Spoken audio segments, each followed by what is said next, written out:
This is number 10 of section 3.2. The question we're asking for population standard deviation and sample standard deviation.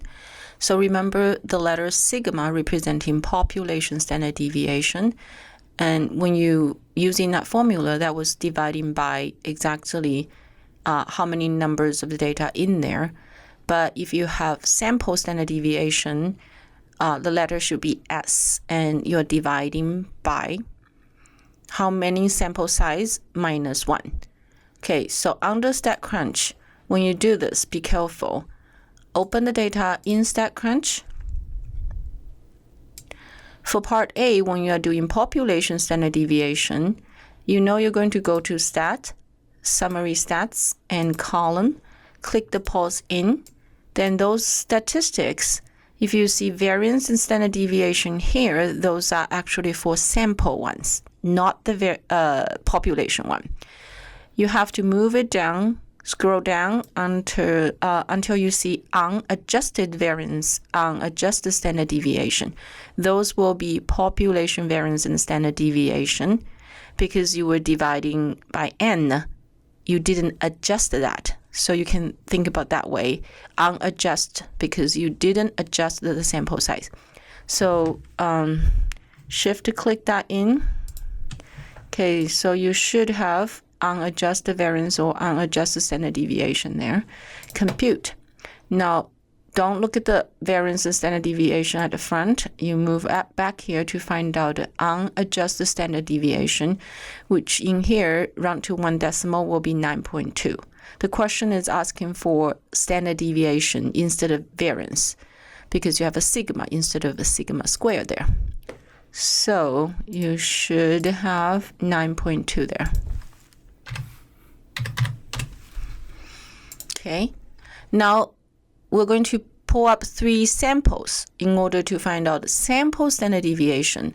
Then you don't have to worry about the unadjusted one. All you can do is you can pull out the 3 samples. Sample 1, sample 2, sample 3. Okay, for first sample, you have Megan, Perpetual, and Jeanette. So Megan has 88, Perpetual has 82, and Jeanette will be 85. Sample 2, Kathy, 76, Megan, which will be 88. Last one is Jeff, which will be 64. Okay, this one is Tammy, which is 63. Kevin, 67.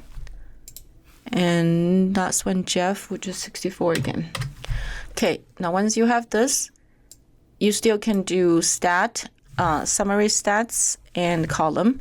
But since you've already calculated all that, you can actually go under the options, edit, just click everything in, and compute. Now you can compare all the means and the variance and standard deviation. Because now this is looking for sample 1 now. Then you are looking at those variance and standard deviation. Sample standard deviation for sample 1 is, okay, let me see, is 9.77. Run to 1 decimal will be 9. Oh, sorry. This is for post, which is the population instead of my sample 1. So I should look at this, 3 and 12, and then 2.1. Okay, so I have 3. Next one is 12 and 2.1. Okay, now if you look at the sample 1, comparing the 3 with the standard deviation of the population 1, that is lower than the population 1, so the sample actually underestimate the population.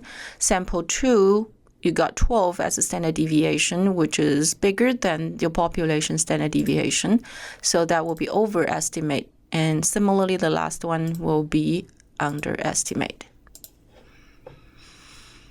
Okay.